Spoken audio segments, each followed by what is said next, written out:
Well, if a tree falls in the woods and no one's around to hear it, does it make a noise?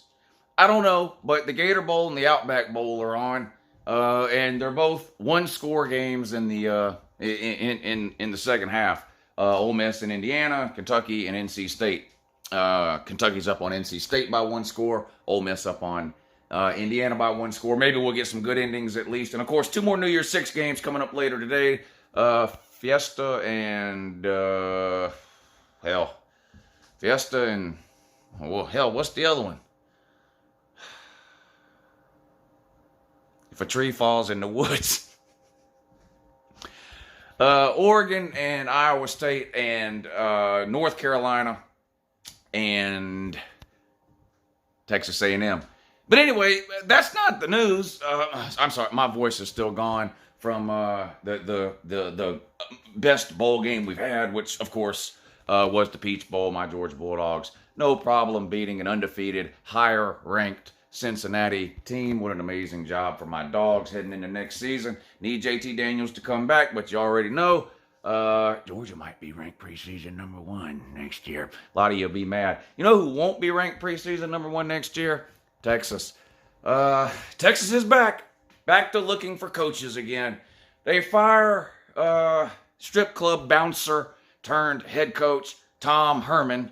And looks like they're going after Steve Sarkisian, offensive coordinator from Alabama, most recently. Of course, held several other jobs along the way. Urban Meyer turned that job down a couple of weeks ago. Now they've officially went ahead and fired Tom Herman, which tells me probably already had some type of talks with Steve Sarkisian.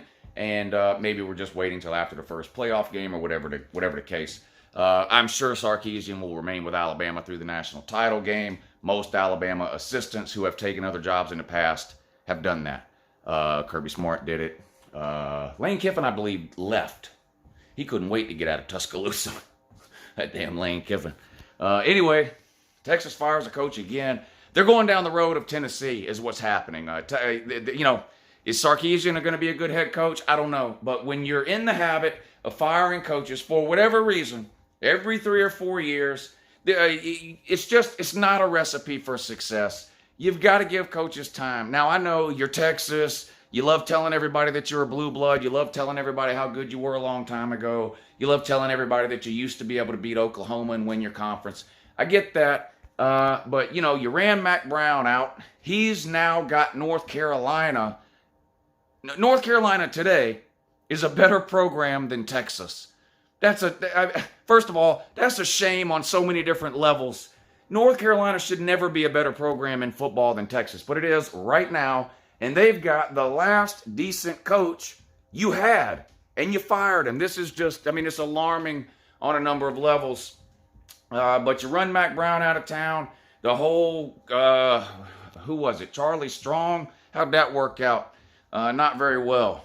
You guys treated him like crap the entire time he was there. He basically needed personal security 24 hours a day because of all the racist idiots and messages and stuff that he was getting all the time from the Texas fans. You fire him after he had God knows how many top 10 recruiting classes, which set Tom Herman up perfectly when he took the job. Problem is, turns out he doesn't know what the hell he's doing. Sam Ehlinger's been there since the iPhone 2.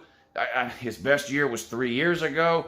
He was okay this year, but he wasn't as good this year as he was in 18. So, he's just, you wasted him. You've got, how many NFL wide receivers have come through there and are in the NFL now? And, you had those years where your defenses were top 5, top 10. You had umpteen NFL defensive backs there. Your recruiting classes, there were years where you got like the number 1 and number 2 defensive back. And just nothing works.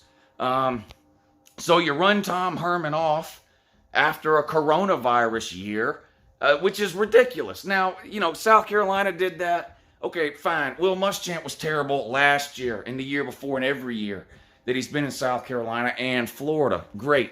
You got some other teams that have made some coaching changes, and, it makes a little bit of sense. Auburn and Gus Malzahn. Everybody knew this was coming. They just had to wait until they could afford the buyout. They gave him that $50 million deal, so for a couple of years, they just couldn't afford the buyout. The minute they could afford the buyout, he got fired. It didn't matter coronavirus year. It really didn't matter what their record was. And he didn't get fired because of their record this year. Let's be clear about that. He got fired because of the recruiting, or he wasn't recruiting. When he got fired, Auburn was 42nd in America in recruiting. Absolutely pathetic for Auburn. I think they were 13th in the SEC, with only South Carolina having a worse class. But, you know, Texas is just an afterthought at this point. Clearly, Iowa State better, right? Oklahoma, we already know. Going forward, I would put my money on teams like Oklahoma State and Kansas State to even be higher up in the pecking order within the Big 12 than a team like Texas. And again, that's whether Steve Sarkisian works out for you or not. Texas has just become a joke at this point, really, a punchline. Texas is something for people to laugh at right now. They really are. You know, and you guys, y'all give us so much material. I mean, your performance on the field, losing to Maryland 2 years in a row, losing to Kansas a few years ago, you know, having emotional breakdowns and clutching your security blankets and your emotional support pets every time somebody on the opposing team does this, like that hurts your feelings some kind. I mean, just it's just pitiful and sad. It's just the state of Texas football, the Longhorns, the Shorthorns. It's just an absolute joke at this point.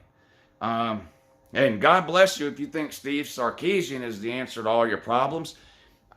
You know, I don't know what to tell you, but unfortunately for, you know, people like me who are college football fans, Texas isn't coming back anytime soon. And, you know, what I mean by that is, as a college football fan, it doesn't seem right when a team like Texas or Florida State or Nebraska is in the toilet. And right now, all three of them are in the toilet. All three of those programs are just I mean, no one takes them seriously at this point. You don't even circle those games on your schedule if you have one on. I mean, it's just, I don't know. Just not good. But you run this, well, Tom Herman's going to have a lot of money and a lot of time for the strip clubs here, isn't he? Over the next few months, what was his buyout? How much are y'all paying him to get rid of him? My God. If you're a strip club anywhere within 500 miles of Texas right now, you got to be licking your lips. I mean, you just begging Tom Herman to come in and throw $100 bills around. What a degenerate. What a degenerate. That's why he fit in so good at Texas.